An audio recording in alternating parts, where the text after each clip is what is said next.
кештім мен бүгін көкбөрілердің жаралы, адым сайын аңдыған дақпаннан сирақ қанады. Арландарым атылып бүртелер кез таудаланы, айналамның барлығы шебері болып барады. Тек сөз иттің күшігі қойдай боп жүннен қырқылды, өрі басар дегендер сырғалы болып құртылды. Өлтірігім сақ болшы, заман келсе де мың түрлі, сыпырған мен терімді сыпырмас ешкім рухымды.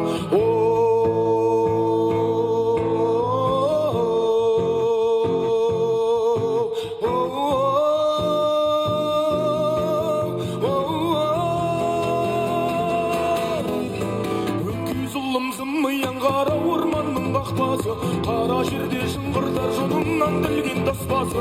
Тұлпар етпес есекті маңдайға жаққан басқасы, сандуғаштай сайрайды абадандардан басқасы. Өсек түртеп барады құлаққа жеткен мың үйдің, өткеніме қарасам көкжалды ойлап жылаймын. Жер бетінен өр болып тістесіп қана құраймын, оянар деп тағылар орманға қарап ұлаймын.